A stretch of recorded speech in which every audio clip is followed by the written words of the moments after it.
Hello, everyone. Welcome to A Year of Forgiveness live streaming. I'm Tina Louise Spalding, and joining me here is Ken Berenson. He's my technical support, the man who makes all this magical stuff happen, but he could not stop the power outage last week. So my apologies for that. It sounds like you guys figured it all out. We had a big West Coast storm in Canada here, and that first really big storm always brings down the branches that have been broken all summer, and it was a bit of a mess. So we ended up, my friends and I, just sort of chasing power and Wi-Fi all day here, and eventually it settled down, but we couldn't do the broadcast, so apologies for that. We're going to go back to our normal format today. So, of course, Happy New Year, everyone. I was going to wish you Happy New Year last week. Very sorry that I wasn't able to do that. But I'm hoping you're all ready and set to make this the year that you master your forgiveness practice and open your hearts to love. So Ken's going to start with a Course in Miracles lesson for us. Yeah. So the lesson is lesson 268. Let all things be exactly as they are. It's the lesson for today. Let me not be your critic, Lord, today and judge against you. Let me not attempt to interfere with your creation and distort it into sickly forms. Let me be willing to withdraw my wishes from its unity and thus to let it be as you created it. For thus will I be able to recognize myself as you created me. In love was I created, and in love will I remain forever. What can frighten me when I let all things be exactly as they are? Beautiful. I love that book so much. It's wonderful. Okay, I will take a couple of breaths and we'll see what Jesus has to say about it.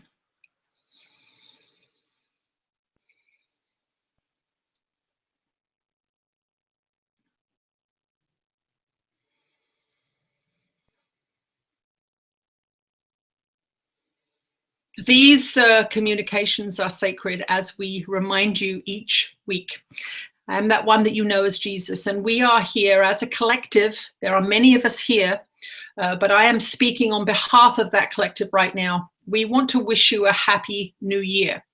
And as we bring those words forth, Happy New Year, we want you to really think about what that means. You have the opportunity this year to stop doing those things which cause you suffering. You have the opportunity this year to speak from the heart. You have the opportunity this year to allow your consciousness to be healed.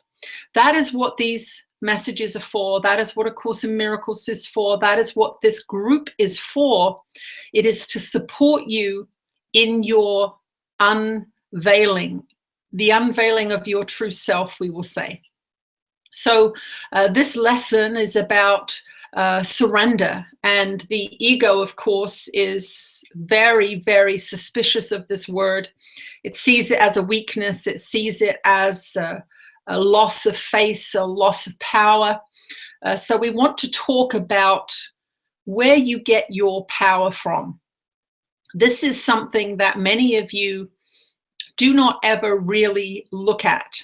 Many of you are raised in a scientific way. That means that you think that your body is creating the energy that you are experiencing as yourself. Your scientific method will tell you that the electrical brain waves within your physical structure are creating the thoughts that you are having. This is not so. You are really a transformer receiver. That means you are constantly receiving information and you are constantly broadcasting information. So it's an in and out kind of system, very much like those big radio receivers you see in the desert of the United States. They can receive messages. They're designed to receive messages. You are designed to receive messages, and they are designed to broadcast messages, and you are designed to broadcast messages. But what you have been taught in your secular, scientific, fear-driven, ego-driven society is that you are alone, that you are the only thing that can decide what is going to happen. And that is the ego run riot. That is the ego in full command of your consciousness. And this is the most terrifying place for you, first of all, because it means that you are out of alignment with truth. You are not alone. Secondly, it means that the responsibility of the world is on your shoulders. And that is how a lot of you feel, that if you don't make these decisions, they will not get made. If you do not attack somebody that is in power that you don't like, they will bulldoze over you. If you do not confront your partner in an aggressive way, you will lose influence in your household. These are all ways that the ego consciousness plays out this belief that it is alone, it is in charge, only it knows what to do. The trouble is, when you are in that space, you have very, very limited access to any information that gives you the big picture. You may turn on your news channels to find out the big picture, and you know how we feel about that. You are not getting the truth. You are not getting the spiritual big picture. You are getting the ego's big picture, its plan for your life, how it wants your life to play out. So when you are in this small egotistical place, not through any fault of your own, we are not judging you here. We are admiring you at times for being so resilient in this world that bombards you with so much erroneous information, so much untrue information, and yet you keep going, you try to be creative, you try to be loving, all of these things. But if you have been deeply indoctrinated into the Western way, you are fearful, you are confused, you don't know which way to turn. And that is what these lessons in A Course in Miracles are for. They are the director telling you to turn in a particular direction. There are 1,000 different opinions out there. If you meet 1,000 people, you'll meet 1,000 different opinions. If you turn on your television, it will say, buy this, buy that, go here, go there, don't do this, don't do that. Who do you listen to? How do you find any peace? Well, your nature is peace. You are made of love, from love, for love. And that is where peace arises in your consciousness, when you get yourself in tune with that truth. The difficult thing for modern Westerners is this huge tidal wave of information, escalating access to disseminators of information. Many of you will have multiple devices in your homes, televisions, computers, laptops, iPads, all of these sorts of things. And they are designed to call to you. They are designed to magnetize you to them. Now, those of you that enjoy technology, don't panic here. What we want to say to you is that if your purpose, if your thought structure, if your heart is in alignment with that knowledge that you are made of love, from love, for love, and you use those devices in that vein, then you will be surrendering to that greater knowledge, that greater understanding. So if you have a phone, for example, and you want to tell your beloved that you're going to be late for dinner, use the phone for that, but don't use it for keeping surveillance on someone, checking up where they are all the time because of your insecurities. This is the difference between a loving act and a fearful act. That I must check where he is, or he's not where he's supposed to be. I'm going to call him and see what's going on. That is the ego saying, get me more information, get me more information. I don't trust this. I'm fearful. I'm worried. The message that comes through the phone that says, traffic's bad, my love, I'll be home half an hour late. I'll see you then. Very different frequency. It is an extension. It is a loving communication. These are the ways that you can discern how to use these modern contraptions that you have. However, we bring this subject into this conversation because spirituality, as you have always defined it, has never touched these subjects. It has never talked about these subjects, but this is the sea in which you are swimming now. We must address these issues in a tangible, practical way so that you can apply these spiritual principles to a world that has gone crazy with technology. And the world that is directing this technological explosion can be used for the benefit of humanity. It can be used to practice your spiritual practice. It can be used to share and to communicate and commune with. And so that is what we are directing your thought to here. We want you to make sure that when you pick that phone up, that it is a love-focused activity. We also would suggest that putting the phone on airplane mode, as you call it, that is a phrase that we're not used to using. That was why we stumbled a little bit there. Putting it on airplane mode and checking your messages a few times a day is a much healthier way of dealing with your phone. That way you're not constantly looking at it for messages. You're not constantly having the brain stimulated. And this is where the lessons of A Course in Miracles are focused. They are focused in bringing you peace. And you can see that having a phone that is sending you 50 messages a day, flashing a light, making a sound, this is not peaceful. This is not calming. So we want to just make sure that you're using your devices in accord with the purpose of the lessons you are choosing to study. So we're trying to get you to understand that you must be congruent in your own behavior, not studying A Course in Miracles, doing lessons that are leading you to peace, and then having this constant interference in your mind, in your body, in your day all the time. So just put that in your back pocket and think about that as you go through your day. How am I using these devices? This being was affected in such a way that she did not have a cell phone for 10 years. Eventually, it began to impede her ability to join in the communication revolution that is happening. But her Course in Miracles practice took place when she had no cell phone and at times no phone even. So do not think that she got to escape that prescription. She did not. She got to live in a peaceful place while she was learning to attain peace. So give yourself that gift as often as you can. Surrender is this knowledge that you only have a very, very small vision given the consciousness that you possess at this time.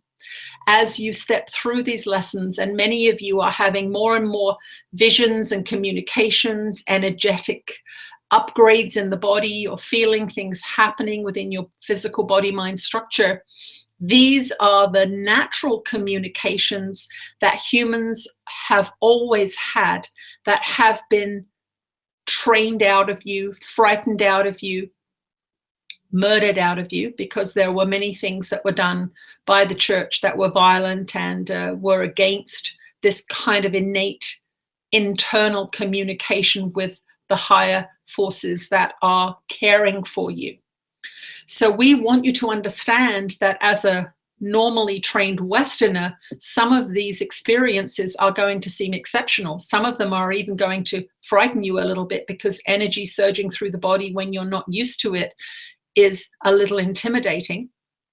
But this is why we have these ongoing support groups, so that you can hear these kinds of things. Our dear one had many, many energetic shifts before the channeling broke through. We were working with her to upgrade her system.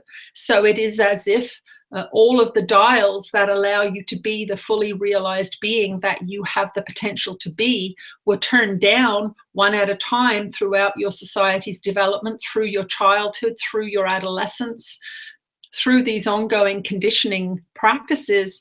And you now think that shut down is normal. It is not normal for a human being to be shut down, fearful, limited to the physical body-mind structure. Your consciousness is a very, very fluid thing. It can travel in many, many different ways. It can travel out of the physical structure in the astral form. That means it can have seemingly physical experiences in other dimensions.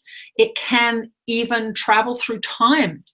These are some of the wonderful, wonderful gifts that the open, healed consciousness is capable of attaining. And that is what you saw in my physical incarnation. You saw a being that eventually reached a level of peace where all of those dials got turned up to full volume.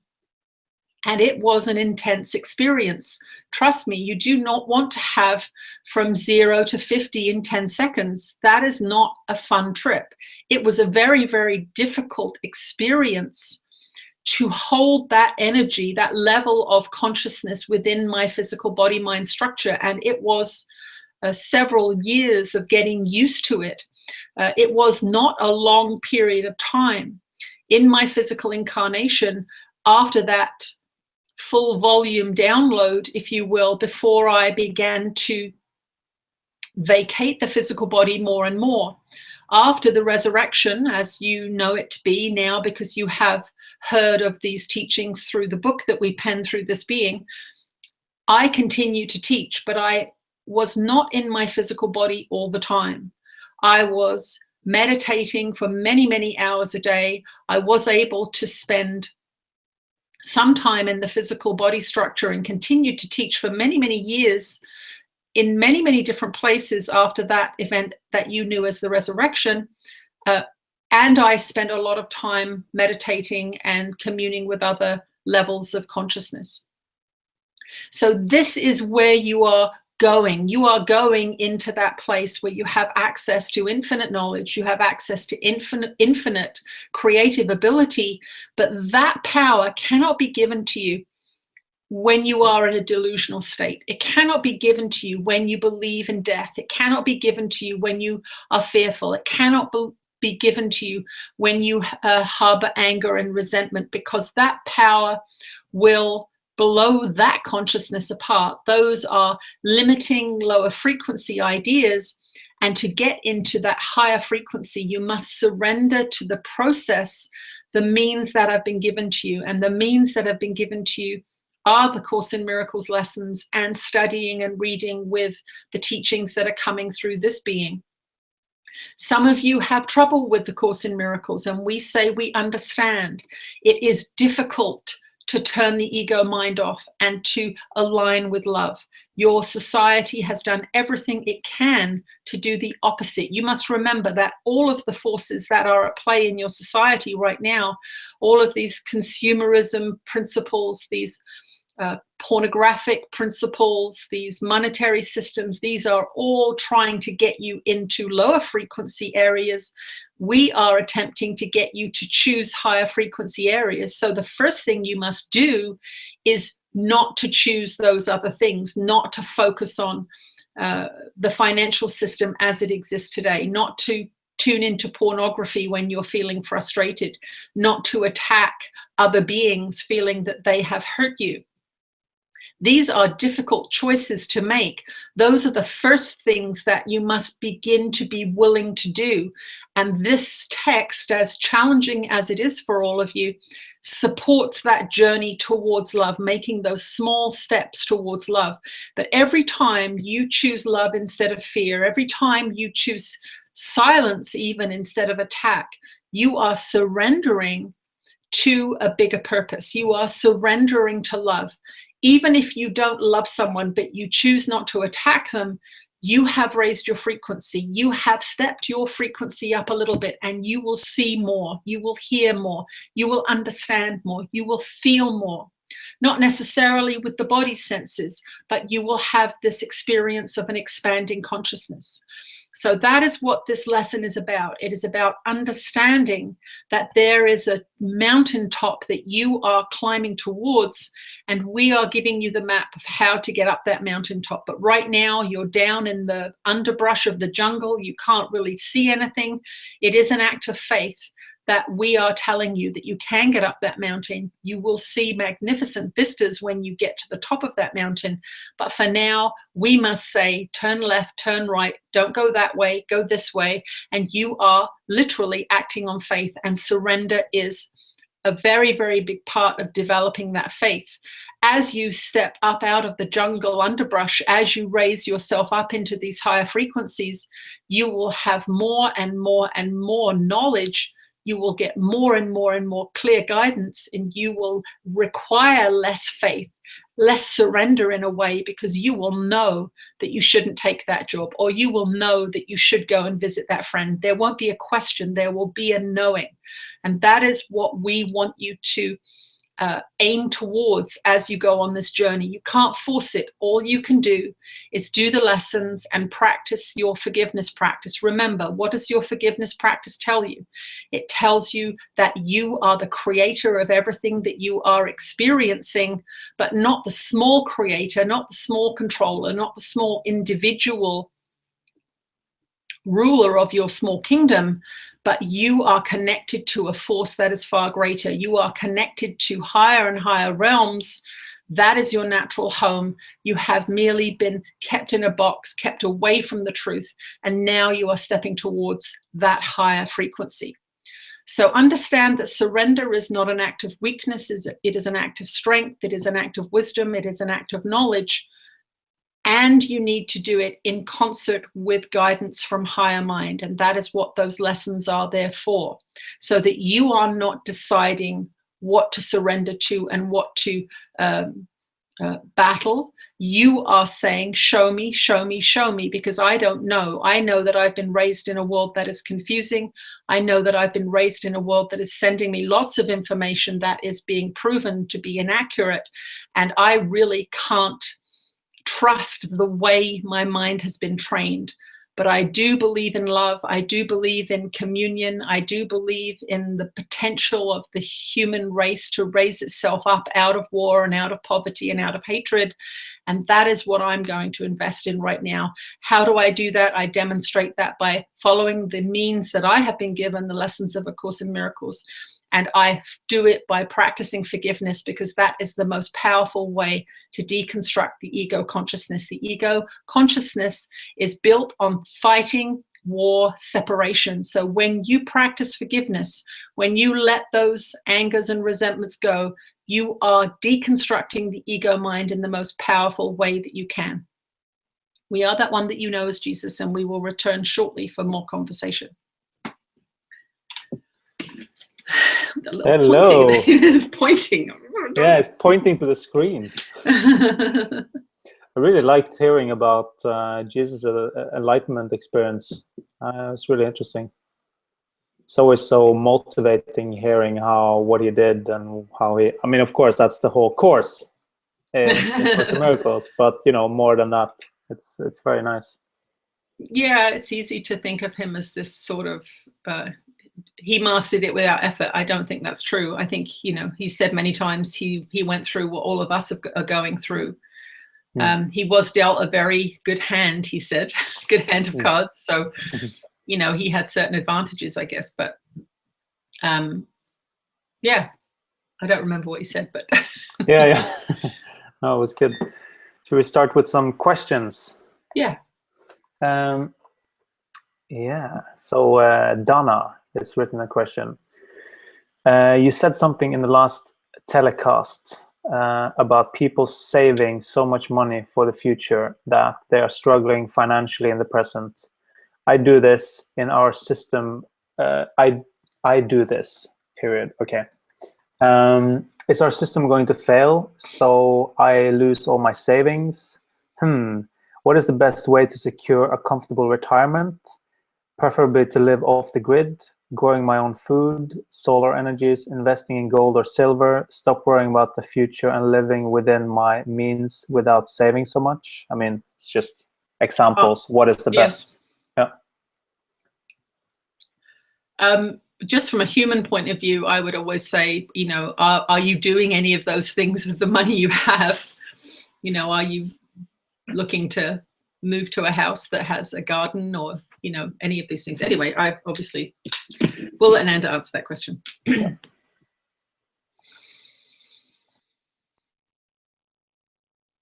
We're with you again, dear ones. Your society has been artificially propped up by your ignorance. So that is where we will start. Your education systems, the fact that you believe in money as a god, as the thing that keeps you safe in your retirement, as the thing that you must hoard, is one of the greatest distortions of your world. So as you go into this practice of seeking to transform the world into a place of love, into a place of equality, into a place of kindness and health and thriving environment, you must honestly go inside and ask yourself, how can this happen if I'm not willing to change anything, if I'm not willing to let go of anything, if I'm not willing to reassess some of the systems that I've been indoctrinated into? How can this world change if I'm forcing my children to go to school and get good grades and behave themselves and never speak up and conform? How can that child grow up into somebody who's going to have different ideas? How can that child stand up against injustice when they have been told to shut up and sit down for 12 years? These are some of the ways that each of you must go inside and contemplate. If you are living in an apartment and you have a lot of money in the bank and you are going to a grocery store to buy organic food, we would suggest that you look at that setup and ask yourself, is there a way that I can even initially find a house or a place that has a garden where I can begin to grow my own food? Now, for those of you that are trained in the Western way, this seems like a radical thing. It's not a radical thing to want to grow your own food. It is a natural thing to want to grow your own food. It is a sane thing to want to grow your own food when you don't know what is sprayed on any of the things you are buying, or you're paying a lot of money for organic produce. It is a natural thing. It is not a strange thing. It is not a weird thing. It is not a radical thing. If you look at animals out in the wild, they forage for food, they eat things that are alive, they have just picked a leaf that has grown, or if they are predators, they consume a creature that has been living a healthy life out in the wilderness. You have become like domesticated creatures, completely disconnected from your natural selves, and you are afraid because we are telling you that the journey that your society is on and the journey that your planet is on is back to nature, back to a more natural way of life, and you are clinging to your cubicles, asking us to take the fear away from you. We can't do that. All we can do is tell you the same choice. The same choice is that if you have a lot of money in the bank, that you invest it in something that is tangible. Tangible goods are things that improve your life. So let us say you are living in a one-bedroom apartment without a garden and you have a lot of money in the bank. Rent yourself a house or buy yourself a house if you can, but we don't insist on purchasing things because the system of mortgages and banking is designed to keep you poor, designed to keep you fearful. For all those years, as long as you have a mortgage, that bank can take your house. If you miss one payment, you are better served to rent a house that has some property of some kind, even if it is a simple garden, and get some food growing, not as an act of revolution, but as an act of sanity. Get yourself, if you can, into a home, if you have the funds to pay cash for it, if you have the funds to only take out a small mortgage, but be aware that if something happens to you, that bank can come and take your house, even if you only have 3 or 4 payments left on a very long mortgage. Just be aware of that. Now, the land management system on your planet is designed to disempower. It is designed for the elite. It is designed for those who have money. As you can see, if you are a younger person, if you are trying to make your way in this world, it is very, very difficult to be able to afford a home. Community is one of those things that's going to have to be looked at, just as your financial system is, because as long as you are isolated, as long as you are buying into this idea of the one house for one person scenario, as long as you are immersed in separation and want to live alone because you can't deal with people, these are devices of the ego, and they are used by the system to get you to invest all of your money in banks. This is no accident that many of you have your funds in banks, and that wealth, and we'll put that in inverted commas, because as long as it's in a bank, it's not wealth to you. That wealth is in little numbers on a computer screen right now. It is not tangible goods that bring you any kind of experience. Remember, you are an experiential being. So experiences are what download the information that you need to take on your incarnational evolutionary journey. Just thinking about things does not download it into the system.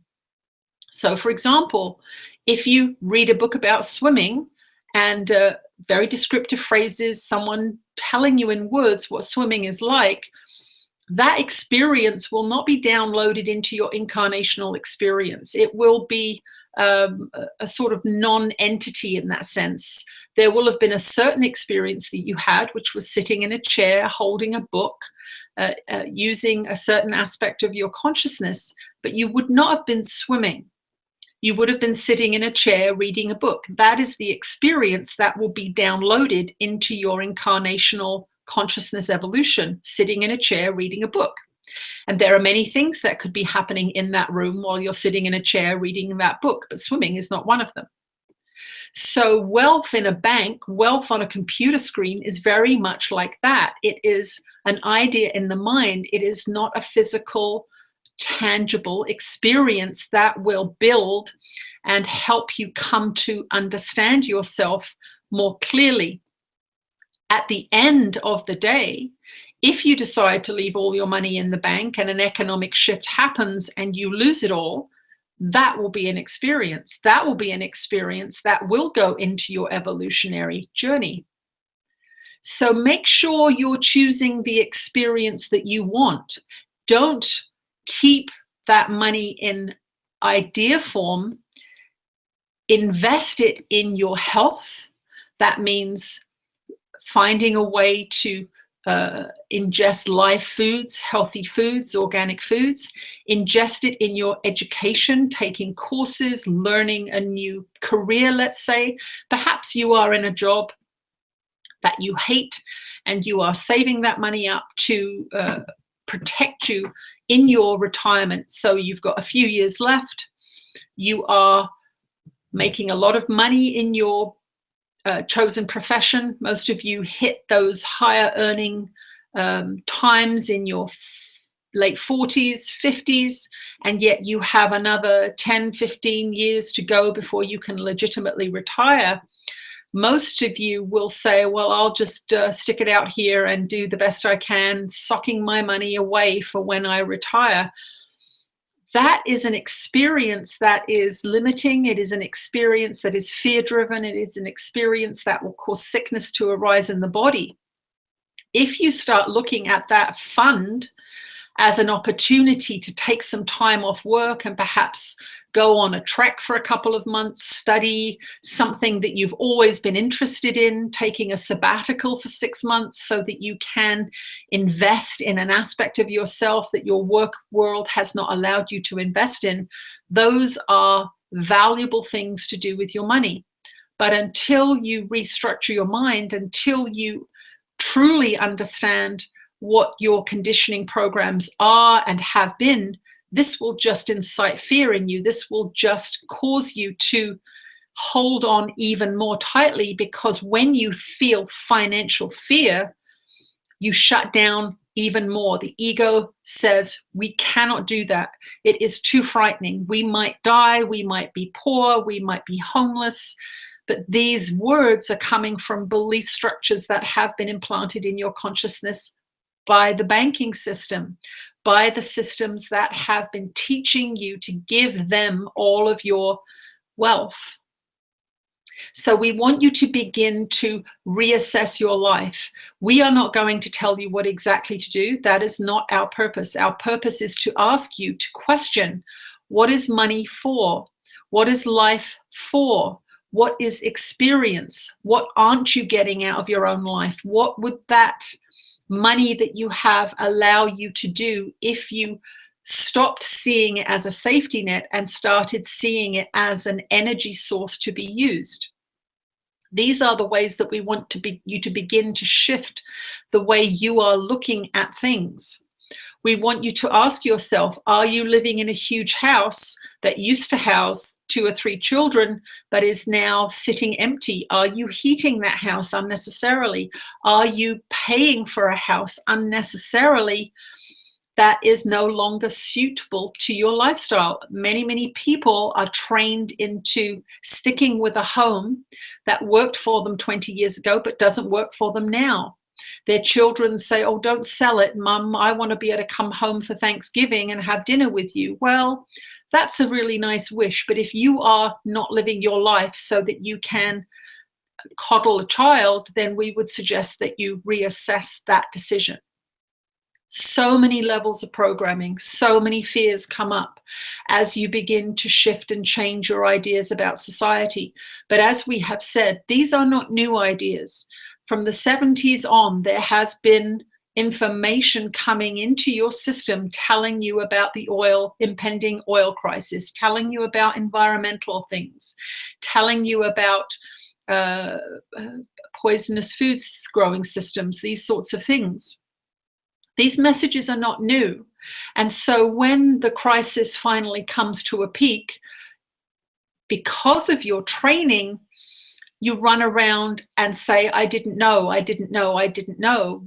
We have to say here, there have been many messages coming to your society for many decades about the issues that are reaching a peak now. But what we want to say to you now is that as these changes come into being in your society, you must call upon your divine nature, your connection to spirit, to interpret the images and ideas and messages that you receive from your world. So, for example, if you see a country going into bankruptcy, if you don't think, if you just take the mass media's view of it, you'll see it as a negative. What we see it is a sign that the system is not functioning anymore. It's unable to support itself anymore. And that means change, and that means growth, and that means adaptive behavior. And this is really where humans thrive. When you are placated and hypnotized and soothed by all of the things in your civilized Western world, you are not innovative. You are not brave. You are not energized. But watch what happens when there's a flood in your basement. You get off your couch, you pick up a bucket, and you start moving. That is what is happening in your society now. You are going to have to move, but as teachers, as guides, as fellow travelers on this journey with you, we want you to ask yourself now, what can I do now? What can I do now to support my comfort? What can I do now to support my healthy body? What can I do now to support my honest interests, the things that I really want to do with my life? What can I do now to support those things? Why wait until the flooded basement is lapping at your basement door? Perhaps it's a good idea to go down into the basement and check where the leaks are. If you hear that rain is coming, go down into the basement, get your caulking gun out, get the poly filler out, or whatever it is that you're going to patch up those holes with, and patch up those holes. This is all that we're asking you to do. We are saying there's a heavy rainstorm coming. Your basement's below grade. Go down and check it. What's going on down there? That's all we're asking you to do. But many of you will sit on the couch saying, I don't want to go in the basement. It's dark. It's scary. I never go down there. And we're saying, okay, if you don't want to go down there, don't go down there. But be aware there's a flood coming. And we don't mean a flood of epic proportions like Noah's flood. We're just giving an analogy here. We know that many times people will run with a phrase we say and make it into something big. We are just using an analogy to give you an idea of what we're saying. Go down in your basement, check out where the holes are. Is there something you can do now before that heavy rainfall comes? So look at where your money is invested. If you are an environmentalist, look at where your money is invested. Is it invested in big banks that are drilling and destroying the environment? Have a look at the contradiction that you are demonstrating there.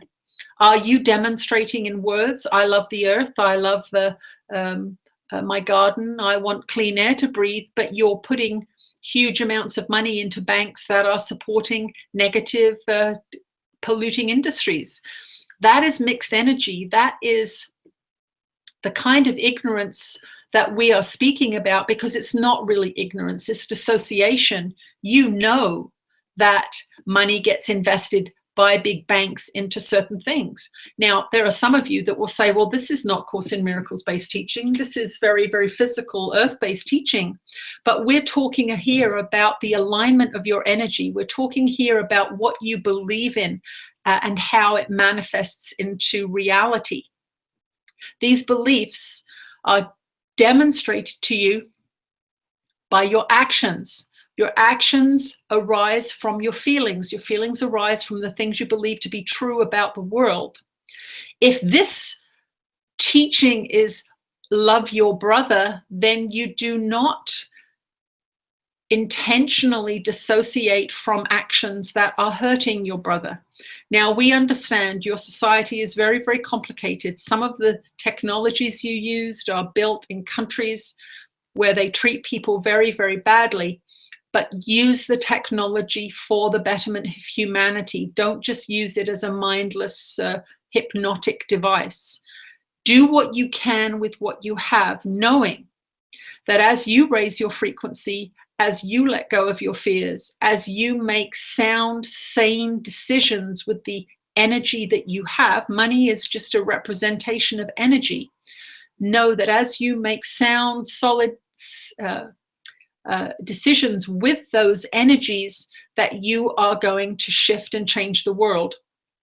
If one town decides that they are going to boycott a business, or they're going to boycott an industry, or they're going to boycott a politician because of some hateful act or polluting activity, that company, that person will be stopped in their tracks, because the collective has come together understanding that numbers mean something. Do this with your money. Make sure that you're investing in businesses. If you want to invest in something that is a business, invest in a business that has the care of the planet as one of its platforms. Invest in industries that are seeking to improve the world. These are some of the places, these are some of the experiences that are going to shift your consciousness. And in shifting your consciousness, you are contributing to your own,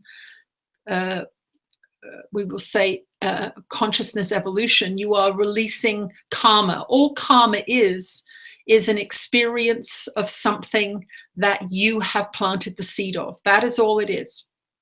So think about that. Think about money in that way.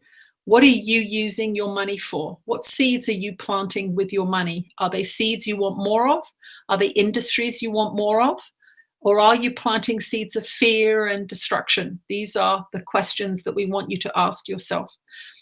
Your Western society is very, very complex now. It is separation upon separation, deceit upon deceit, confusion upon confusion, and it is a house of cards because it is not built on sound, loving principles. So we have to tell you that a society that is not built on sound, loving principles will not thrive. Begin to make sound, loving principles. And to do that, of course, you must get your mind in alignment with loving principles so that you can experience inspiration, thoughts and ideas and beliefs that are springing from sound, truthful ideas. And in those inspirations, you will make the correct investments of your time, of your money, and of your effort. We will speak to you again in a few minutes. Wow. It's so true, though. I mean, people think that we don't have any kind of power, but I mean, our power lies, I mean, obviously it's focus, but also in what we put our money in. So true. I've heard that many times. It's so true. Well, they've the Dakota Access Pipeline in Dakota, they've been asking people to divest from their money from the banks that are supporting that, and they're up to about $50 million has been taken out of banks by people. And that's just, you know, they're in it for profit. They're going to start going, well, hang on a second here. Maybe we actually have to look at this. These people are starting to think, they're starting to read the signs. We're going to have to do something. I mean, my personal experience comes up, and I share it just because it came up. I wanted to live in Victoria, which is a city close to the island I live on now.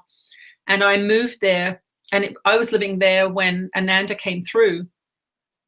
And within 2 months, they said, you've got to move.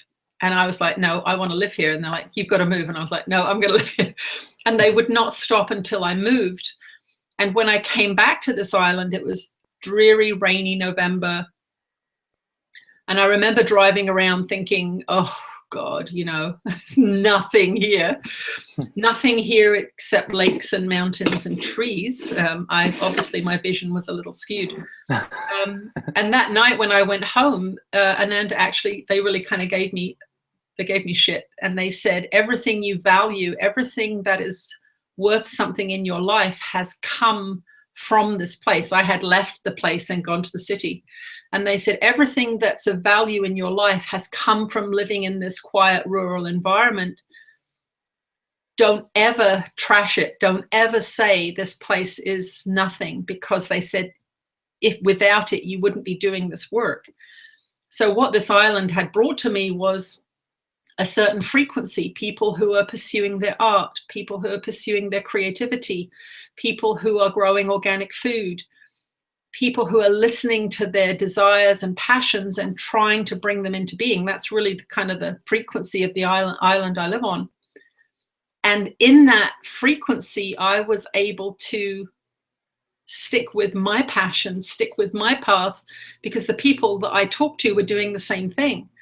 So this idea of community that they talk about is that kind of community. Align yourself to a place that fits with what you value or what you want to develop in yourself.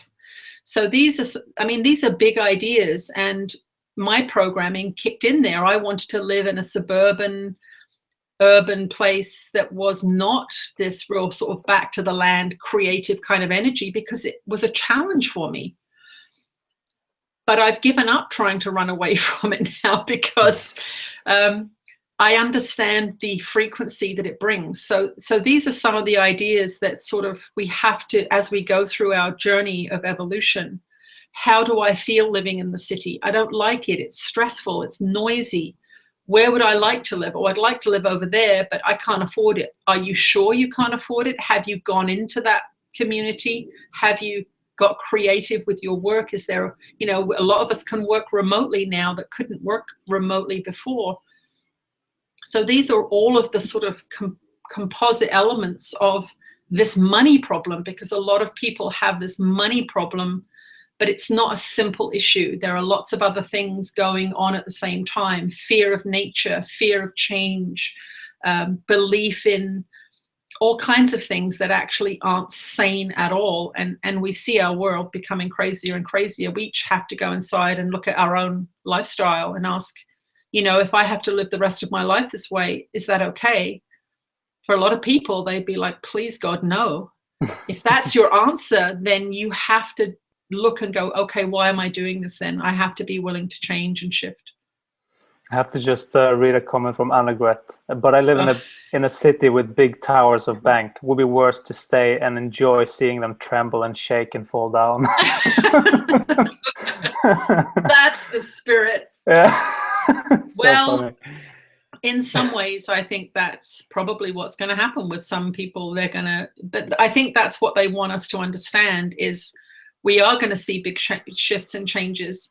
If you choose to stay where you are, wherever that is, make sure you're looking at it through the right lens. Make sure you're going, okay, there goes the old system that I'm not interested in, that's not good for us. Now I'm going to step in and raise the new system. I think what they're saying is don't wait. Plant the seeds of what you want now, what you envision for your future life now. And, it's like going to the gym. If you go to the gym, you're investing in a healthier body. If you don't go, you're saying it's not important to me. And that's our free will. We're always free to choose. But how is it working? How happy are you? Absolutely. Next question. Yeah. It's a very good question, sir. So the next one is from, let's see, Frank. I've always had few friends and barely engaged in hobbies. Thus, I started A Course in Miracles to find a better relationship to myself and the world. Now I find myself even more separated. May you tell me what's going on? And there's a few veto there that's like, me too, me too. Me too. Okay. Yeah, so it's a good question. Let's see what Jesus has to say about that.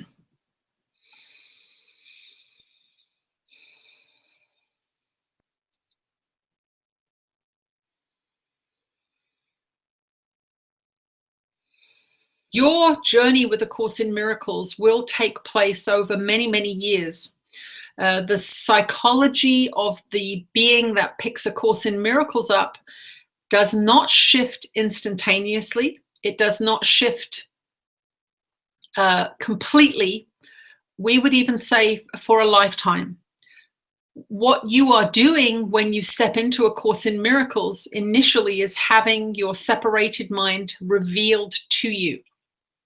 So what is happening with you is that you are just becoming more and more aware of how very separated you are. One of the aspects of studying A Course in Miracles is that it takes you inside. It takes you away from looking at the world as your salvation and says, go inside here. The world is coming from within you.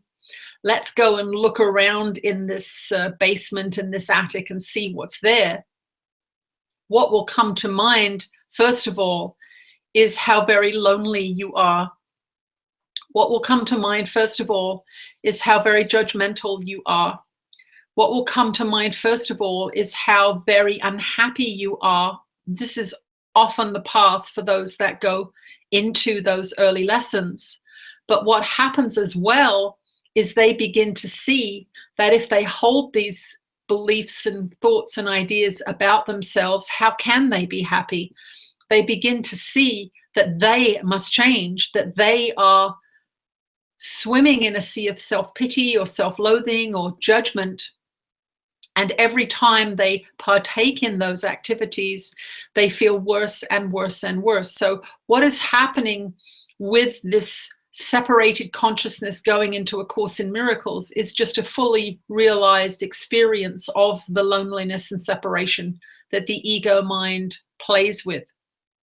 Now, most of you in the West are taught that you have to have your own homes. The only person that can really come in your home is family or that chosen one that you live with, your beloved. But what we are telling you is that the natural experience of the human is to live in an extended family, in a tribal kind of way, a community-based way. We're not talking tribal in wearing grass skirts or anything like that.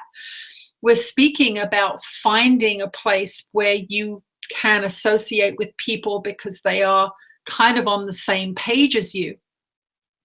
What most of you don't realize is that you have been so deeply indoctrinated into individualism and the egoic consciousness that you do not really comprehend the intense lessons of separation, isolation, fear, and judgment that you have been indoctrinated into. That is why the Course can seem so foreign. It is why the Course in Miracles can seem so challenging, because you literally are, first of all, being taught a different language, but your way of looking at the world is being shifted. However, in those early lessons, not a lot of shift has changed, not a lot of shift has been made, not a lot of changes have occurred. And so all you have is an isolated person going inside, which of course seems to create more isolation. It is not. It is giving you the opportunity to come to understand where you isolate yourself. But you must first see it before you can accept it. You must first accept it before you can heal it. And you must heal it before you can love it. So we want once again to encourage all of you to continue on the internal search and ask yourself this question: where today can I do something that gives me the potential to connect with a person? Where today can I do something different than what I normally do, where I will actually bump into a body, where I might actually have to buy a ticket or talk to someone or sit next to a stranger? It may be that you drive to work every day in your car by yourself. Park your car one day and get on public transit. Talk to somebody at the bus stop. Sit next to someone on the seat. Probably don't talk to them, because in your society that's deemed strange and insane, but you could try. But you can certainly say hello to the bus driver. You can certainly chat to the cashier behind the counter and ask them, how is your day going so far? It's very busy in here. You must be getting tired. You can say something like that that breaks the separation. If you walk along the street looking at your feet all the time, look up and look into people's eyes and smile at them. These are the ways that separation begins to be broken. Do not think that the isolated homes, the isolated vehicles, the isolated cubicles, the solo hobbies of television watching and computer games are accidental. They are all physical manifestations of your society's desire to keep you away from each other, away from love, away from community. Why? Because when you are isolated and fearful and lonely, you are powerless. You are easily manipulated. Now, many of you do not like the tone of the conspiracy theory ideas that we are beginning to reveal to you, but we must reveal to you the concerted effort that has been put into training you into isolation and separation. Beings that are wielding great influence in your society know exactly what they're doing. They have created the fears within your mind, and so they know how to activate them. So if you have been indoctrinated into the money system, for example, the buildings that banks are housed in are a psychological game. Big marble pillars, stairs going up. They are very much like churches. Interesting coincidence. That is part of the psychological structure that you have witnessed for a very, very long time. These are some of the games that these builders of your society are playing at. And these indoctrinations about single-family dwellings are an early form of support for increased separation. So many of you that live alone have a terrible reaction when we speak about community. You do not even know how to go about creating it. You have no friends. You may have some work colleagues that you hang out with at work, but really you don't have a community. You may have family, but that might be, those relationships might be difficult and fractious. You go inside and you think, well, I don't have a community. I don't know how to relieve this intense suffering. Well, the lessons of A Course in Miracles will shift your consciousness so that you will be able to step up your game and perform these small actions that take you in the direction of communication, take you in the direction of communion, take you in the direction of connection. These small steps are the first steps towards making friendships. When you go into the same store every day, make friends with the people there. They may not seem like your community, but they are. You live there, you see them every day. Most of you don't do that. You will stand in the lineup and think, oh gosh, it's taking so long. I want to get home and watch the news or some television show. You won't be focused on looking up, looking out and going, what is going on right in front of my eyes? This is reality. This is the place where you are going to make a difference, not only in someone else's life by saying, hello, how are you? They look up and they are acknowledged as a person and they feel good for a moment. Even if it is just a moment, you have added love where there was none. But that person will then recognize you the next day and they will see you in the lineup and they will do the same thing for you. And you will go, oh, she remembered me. That's nice. And then community starts. It is in these small seeds of kindness, these small seeds of change. Get out of your cars and walk around your neighborhoods. Ask your neighbors if there's anything you can do for them. These are frightening prospects for the overly developed, separated consciousness. It seems as if these people are going to invade your privacy, your life. They might even want to be your friend. This is the state of your world at this time. So be brave. Know that you are just having revealed to you your intensely separated consciousness. Be brave. Step out of your house tomorrow and say, I'm going to speak to 3 or 4 people that I would not normally speak to. And I'm going to feel the fear. I'm going to feel the awkwardness. And I'm going to know that it is okay. I've been badly trained into isolation, separation, and judgment.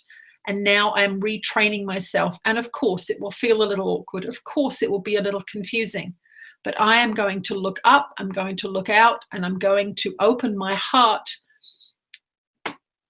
through thought so that I may actually engage with people in my world. Urbanized environments are very challenging because everybody's under a great deal of stress. If you live in a highly urbanized environment, take yourself to a park, grab a cup of tea, sit on a bench, look at the birds, listen to the sounds, look at the people.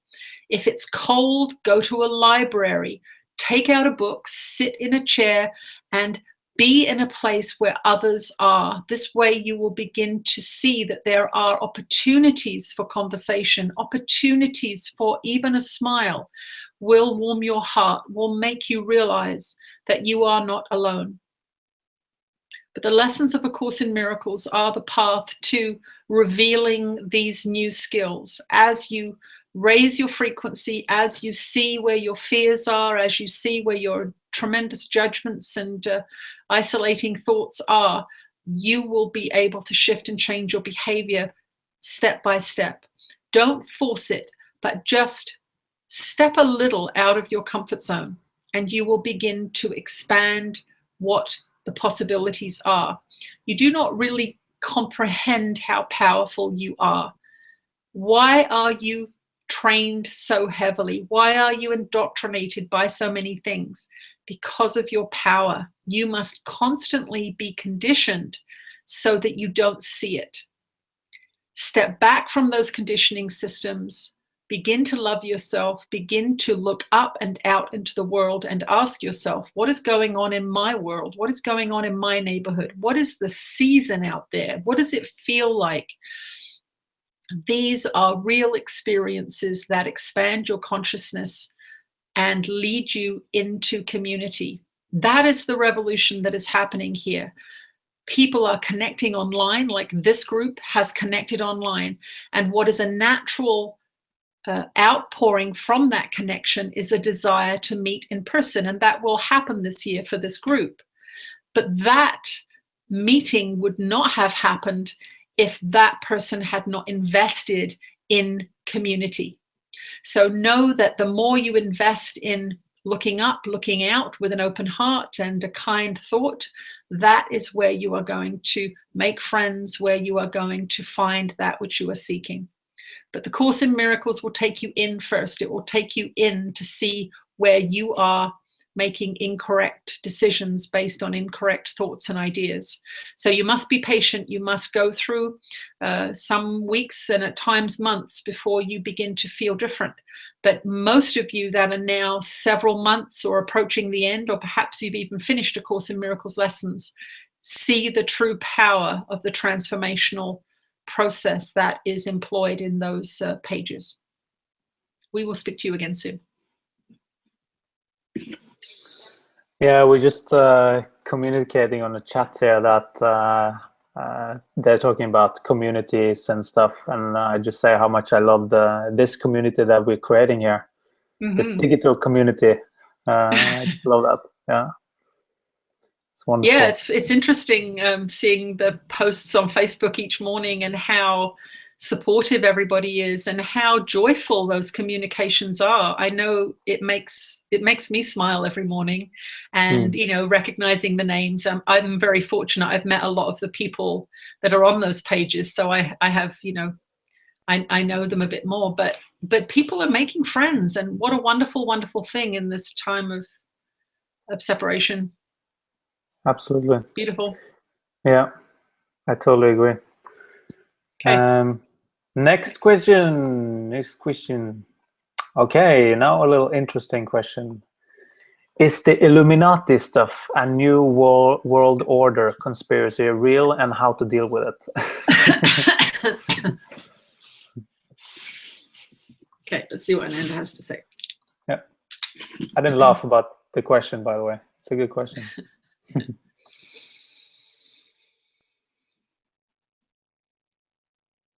We're with you again, dear ones. For those of you that have been reading our books, you will notice that as we go through those texts, more and more is being revealed about some of these subjects.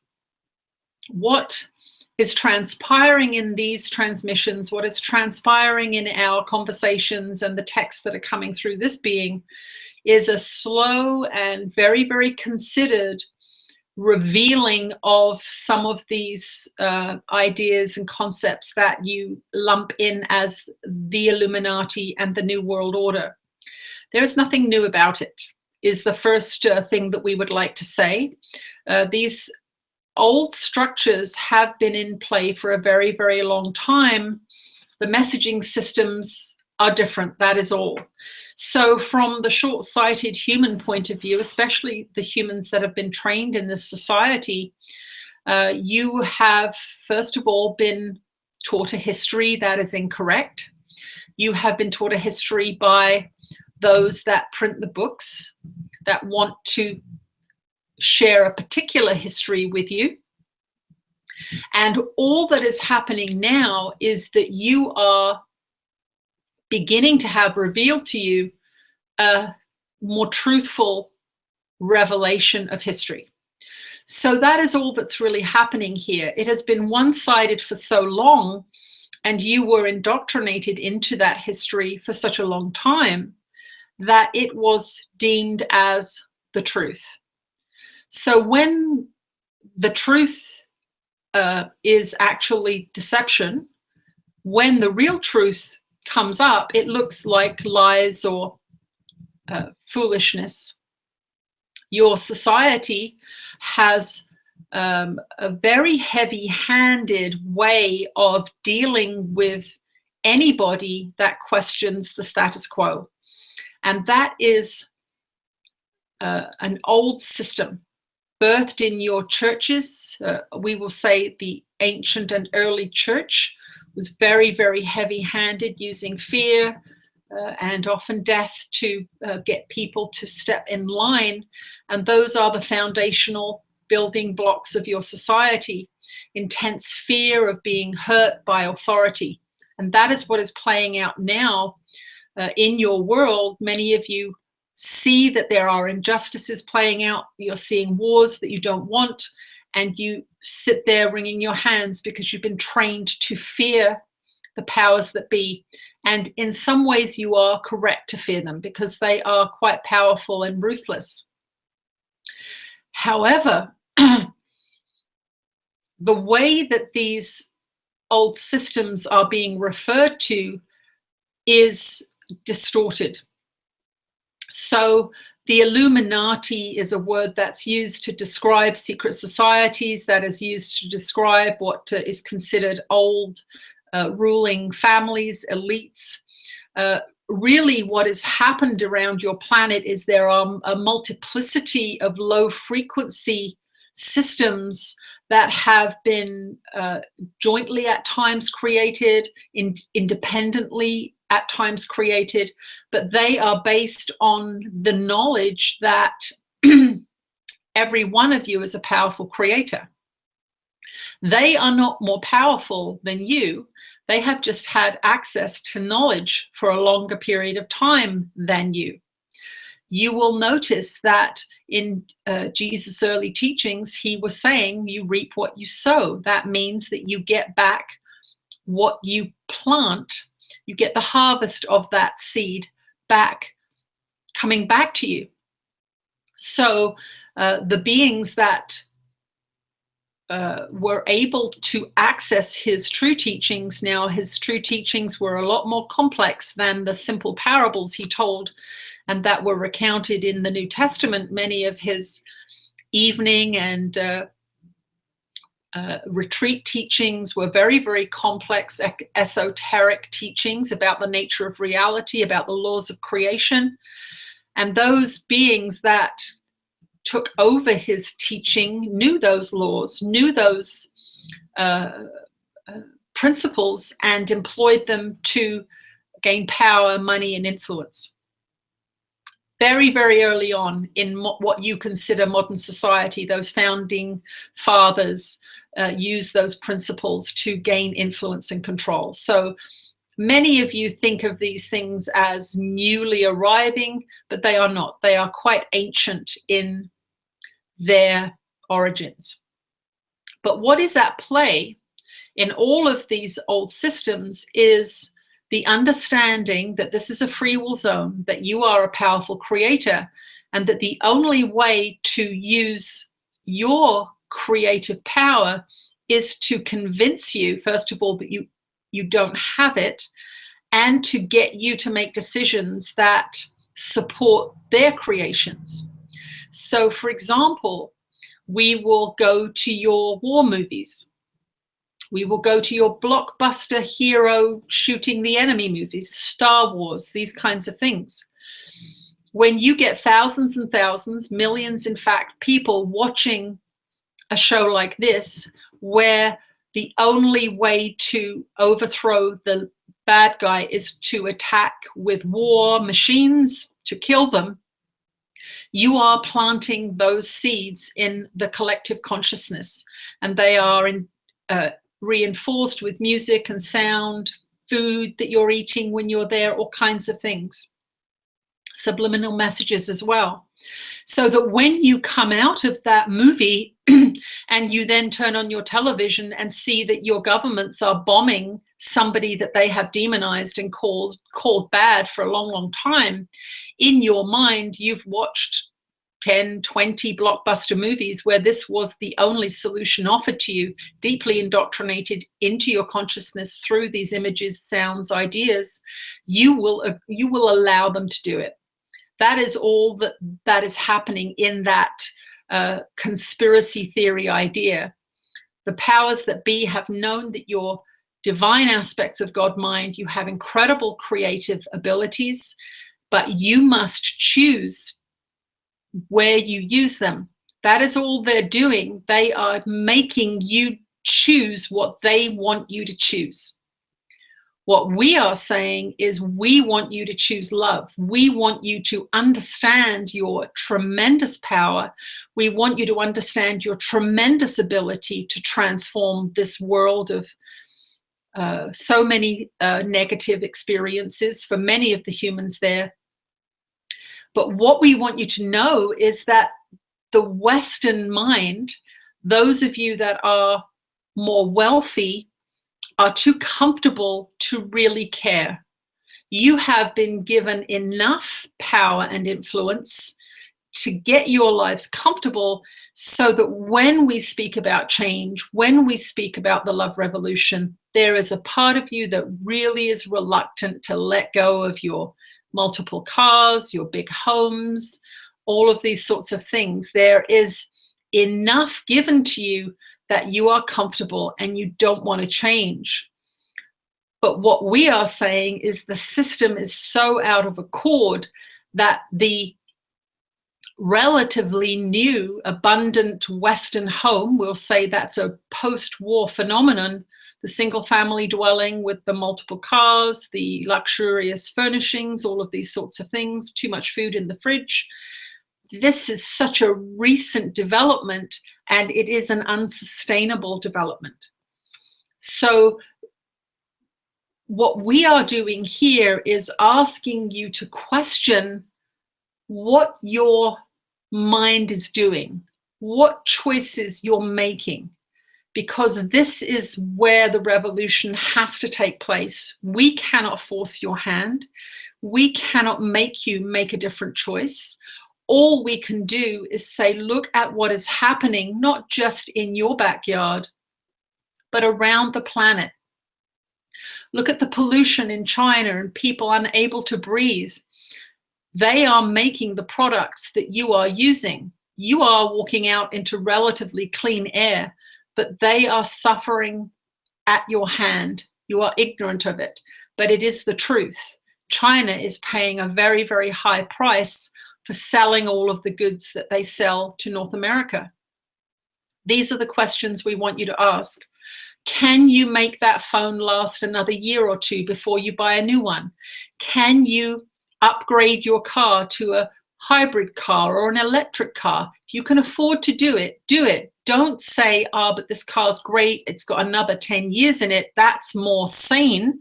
No, it's not. Supporting the oil industry is not sane. Supporting clean energy industry is sane. Yes, it may cost a little more initially, but you are going to have a vehicle that is contributing to the health of your planet. That is the statement that we want you to make.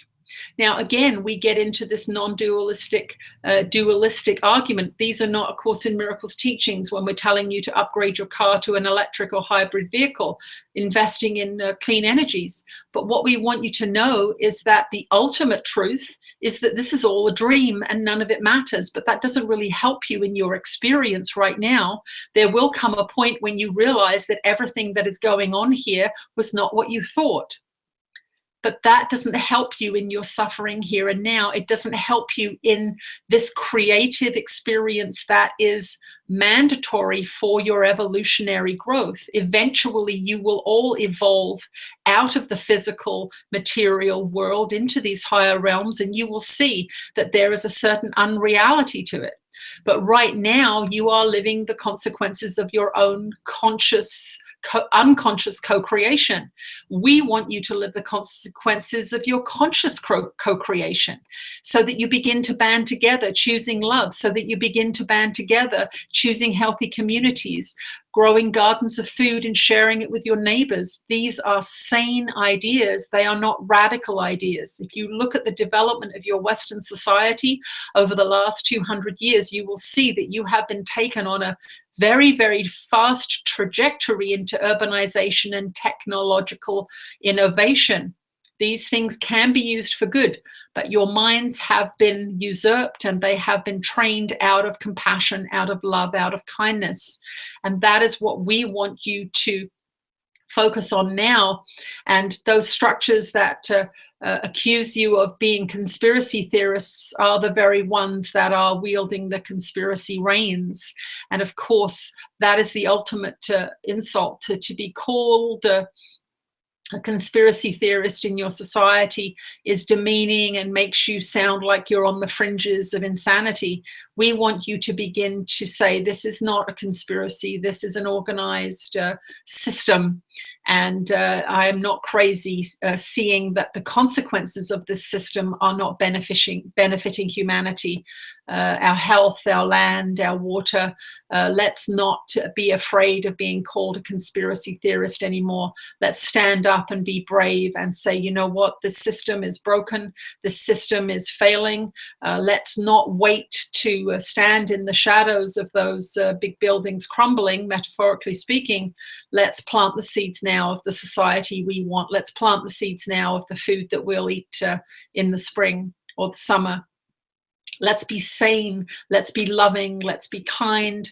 Let's be in alignment with truth. You will fumble and you will fall and you will doubt yourselves and you will go through many, many emotional reactions, times of turmoil, because you are reconstructing your consciousness. As you reconstruct your consciousness, you will reconstruct your world. So don't be surprised, those of you that are heavily seeking transformation within, do not be surprised if you see it showing up without.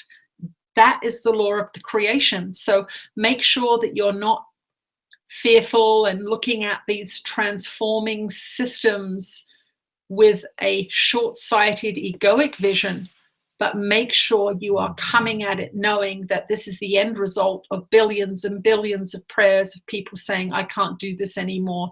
I don't want to live this way anymore. There must be a better way. When you say there must be a better way and you begin to pray for it and you begin to look for it, we show up, because that then is your free will inviting in higher consciousness to help you. You are saying what I'm doing isn't working for me. If it's not working for me, it's not going to work for my children. Please help. That is free will. When you say, please help, I can't do this anymore, show me a better way, then we can. That is just the rules of the game, because you have been given the powers of creator gods. You are made in the image of God, and that means that you are infinitely creative and you are free to create what you want. That is the freedom that you have been given here. Make sure that you use it well. The beings that are running your society, although there are factions and groups that are beginning to challenge, and that is what you are seeing in these at times chaotic situations that are showing up in your political systems and on the ground in some parts of the world. You're seeing a system that is no longer able to maintain itself because it is constructed of fear and deception. We are here to help you transition into these higher frequencies of love, community, kindness, and that is all that we are asking you to do. But don't expect support from the existing systems. Don't expect support necessarily from acquaintances or family members that are not studying the same material that you are. Do your work internally, begin to shift your behavior to a place of kindness and inspiration. Don't do things because you've always done them that way. Start to question, why do I do this all the time? Why am I always in the same rut? Let me shake it up a little bit and see what happens. The structures that are behind the political systems, the monetary systems, the medical systems, the war systems of your planet are very, very clever. They're very well informed and they're very well educated. You are becoming all of those things, but you are going to become all of those things for good. And that is what this planet needs. It needs well-informed, educated, kind beings that are aligning themselves with love to make sound, sane decisions, first in their own lives, in the lives of their families, and then that, of course, will expand out into communities. You are on the right track. If you are listening to this broadcast, you have made many, many decisions already that support love, and we thank you for that and we commend you for that. But keep looking at your lives. Keep looking at what you are watching for entertainment. Turn it off if violence is the solution, if murder is the subject, if hatred is the texture of it. Turn things on that inspire you. Turn things on that are creative, perhaps a hobby that you want to pursue. Build a garden. Talk to your neighbor. reveal to yourself the things that you are doing that are less than loving. But do not judge yourself. That is unloving. Allow yourself to be fallible. Allow yourself to have been led down the garden path. There has been a lot of very, very clever people, very, very clever techniques used to convince you that you want what you want. That is why you live in such a consumer society, because you have been trained to want to want. You don't need as much as you think you need. Begin to question, do I need to buy this? Do I have one already? Could I refurbish the old one? These are some of the basic behaviors that can be employed in your life to bring forth a revolution in your society that goes against growth, that goes against consumption. And we mean growth in that sense of the endless economic growth that your societies are programmed into. Endless economic growth on a finite planet is insanity. So make sure that you are reusing, recycling, reducing, and doing your part, not only physically, but mentally and emotionally as well. We will return shortly. Hey, that's nice. Yeah, I remember kind of these conspiracy theories a few years ago, and I felt like I went through this, oh my God, what the hell is happening kind of phase, to actually, okay, I know what's happening kind of phase, and I can make a sound decision. And I think that's a good place to be in. I think the thing to remember is, how does it feel? If you tune into these conspiracy theories and you feel worse, they're not raising your frequency. They're feeding into your confusion or your fear.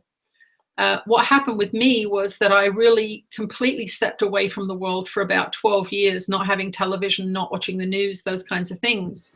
And I developed a habit of thought through studying A Course in Miracles that allows me somewhat to dip my toes into some of these information systems now without plummeting down into fear, because I've really hooked in and connected to that higher frequency. But I don't recommend it necessarily for people who are early on in their Course in Miracles studies, because it will trigger a lot of fears that are active belief systems in your consciousness. So if you've been trained into not questioning, and that thought and that belief system hasn't been kind of disempowered in your consciousness, you will start to feel fear coming up as you begin to question these things. And it will start to not feel good when you're watching it. So that's what I always recommend with people. If you're curious about something, dip your toes in it. But as soon as you start to feel, oh, no, this isn't empowering me, this is a fear-mongering broadcast, get back to basics, get back to the Course, get back to your garden, get back to your creativity, get back to those healthy things, get back to nature. Only dip into those things if your consciousness can handle it. And like I say, for many, many years, I didn't watch any of those things. I have been tapping in once in a while now to certain broadcasts, but I know that if I'm curious and drawn back to them time and time again, that there's something in there for me to learn. But it's a very personal thing. Always go to your guidance system. Is this making me anxious? Then I'm going to turn it off. Is this making me fearful? Then I'm going to turn it off. Let me go to things that bring me peace. Let me go to things that calm me down. That's kind of how I decide. Yeah, I totally do that now. I just had a moment where I totally went in and just felt fear and all kinds of things, and also a little bit excitement, because it's like, holy shit, I didn't know anything. Holy shit, this is going on. Yeah, it's funny. You know, my path has just, you know, I was an avid Course in Miracles student for about 12 years before I had this awakening experience.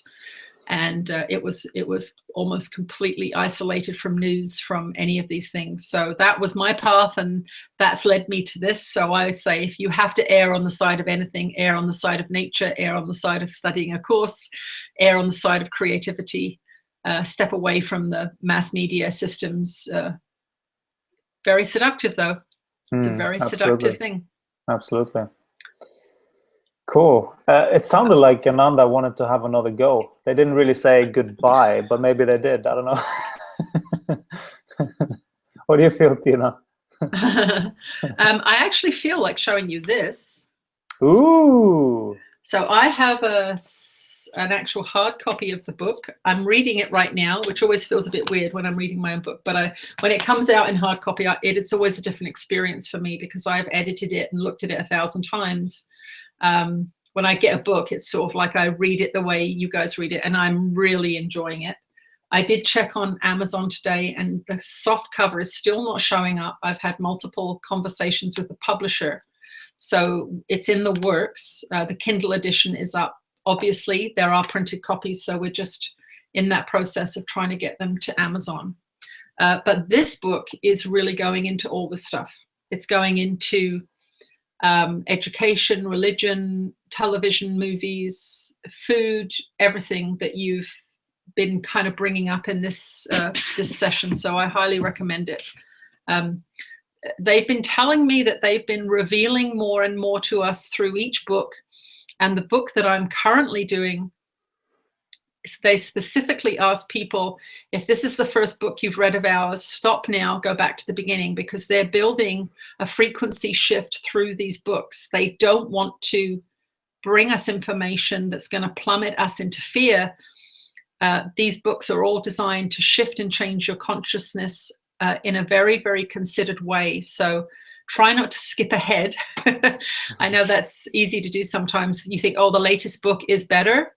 No, the latest book is built on the previous one, and that one was built on the previous one. So that's what they're trying to convey. They literally are saying to people in the new book, don't read this book if you haven't read the other ones.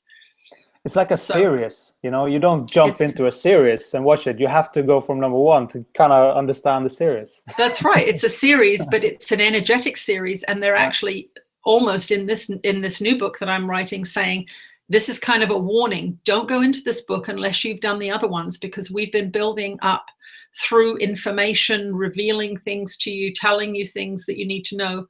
So just, you know, trust that.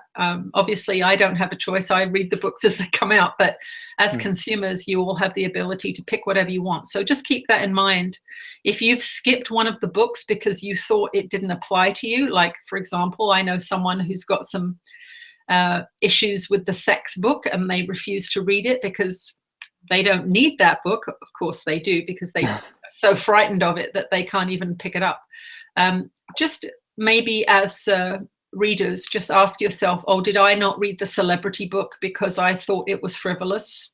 It's not. It's a very, very spiritual book about afterlife experiences, death experiences, and consciousness evolution. But I do know that there are people that haven't read it because they felt it was, they were more spiritual than that. But, you know, so just look at those things in yourself and ask yourself, oh, I didn't read that one because I didn't like the cover or whatever. I didn't like the title, because they are working with our consciousness here.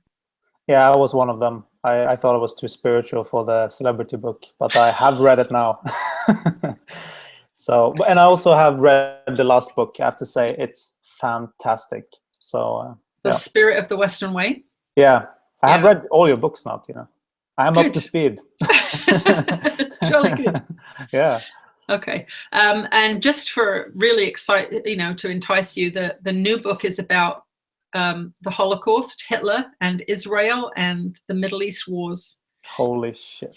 Fascinating. It is fascinating. They are really laying some stuff out here. So I'm hoping that will be finished by the spring, and hopefully it'll be in print by May, perhaps, if we're lucky. So that's kind of my project right now. Awesome. Okay, well, our time is up. Thanks everyone for joining us. I expect we'll be doing, you're traveling next weekend, Ken? Yes. So I would suggest that we'll probably be doing something in a couple of weeks. So hang in there and enjoy the winter if you're in the Northern Hemisphere, the summer if you're in the Southern Hemisphere, and thanks for joining us. We'll see you again soon. Yep. Bye. Bye-bye.